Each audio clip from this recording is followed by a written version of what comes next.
പോലീസിനും സുരക്ഷാ ഉദ്യോഗസ്ഥർക്കും നേരെയുള്ള ആക്രമണങ്ങൾ, സ്വത്തുനാശം, സേവന തടസ്സങ്ങൾ മുതലായവ പ്രതിഷേധത്തിന്റെ സാധുതയെ ദുർബലപ്പെടുത്തുന്നു. പൊതു-സ്വകാര്യ സ്വത്തുക്കൾക്കുണ്ടാകുന്ന നാശനഷ്ടങ്ങൾ സമൂഹത്തിന് സാമ്പത്തികവും സാമൂഹികവുമായ വലിയ ബാധ്യതകൾ വരുത്തിവെക്കും.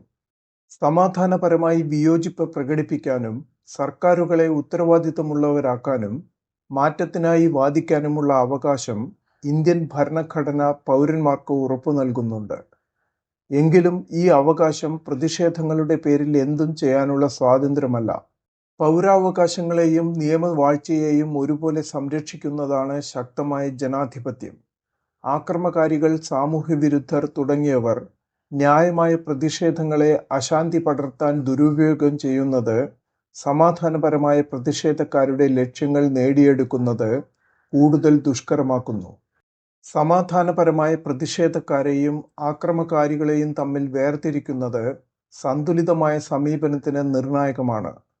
നിഷ്പക്ഷമായ അന്വേഷണങ്ങൾ, നഷ്ടപരിഹാരം ഈടാക്കൽ, വേഗത്തിലുള്ള നീതിയുക്തമായ വിചാരണകൾ എന്നിവ ശക്തമാക്കണം.